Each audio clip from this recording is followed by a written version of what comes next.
مرحبا مرحبا آمد رمضان ہے۔ وہ 4 باتیں کون سی ہے؟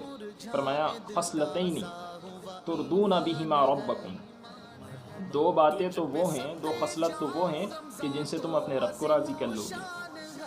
وخصلتین لا غنى بکم عنہما، اور 2 باتیں وہ ہیں کہ جن سے تمہیں بے پرواہی نہیں ہے، بے فکری نہیں ہے۔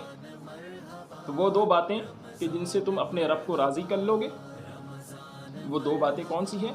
فرمایا فَأَمَّا الْخَصْلَتَانِ اللَّتَانِ تُرْضُونَ بِهِمَا رَبَّكُمْ، کہ وہ 2 باتیں جن سے تم اپنے رب کو راضی کر لو گے، وہ نمبر 1 فَشَهَادَةُ وَلَّا إِلَهَ إِلَّا اللَّهِ، یعنی لا الہ الا اللہ کی گواہی دینا، لا الہ الا اللہ کی کثرت کرنا، لا الہ الا اللہ کثرت سے پڑھنا رمضان المبارک کے مہینے میں۔ یعنی یہ رمضان المبارک کے وظائف سرکار دو عالم صلی اللہ علیہ وسلم نے بیان فرما دیا کہ لا الہ الا اللہ کثرت سے پڑھو، اور دوسرا فرمایا وَاسْتَغْفِرُونَ، اللہ تبارک و تعالیٰ سے مغفرت طلب کرنا، یعنی استغفار کرنا۔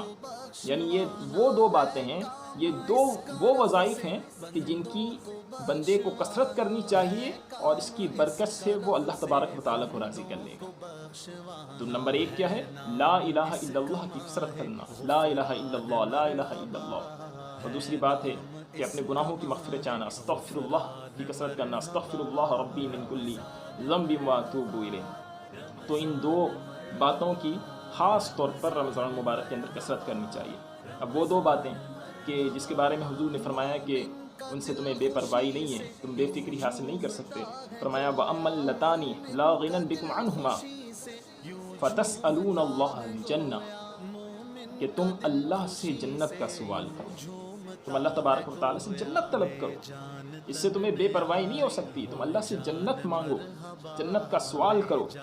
وَتَعُوذُونَ بِهِ مِنَ النَّارِ، اور اللہ تبارک و تعالیٰ سے آگ سے پناہ طلب کرو۔ عزیزان محترم، یہ 4 باتیں ہو گئی۔ نمبر پہلے تو وہ 2 باتیں ہیں کہ لا الہ الا اللہ کی کثرت کرو، استغفار کی کثرت کرو، اور اللہ تبارک و تعالیٰ سے اب دعا مانگو، اللہ تعالیٰ سے جنت طلب کرو اور جہنم سے پناہ مانگو۔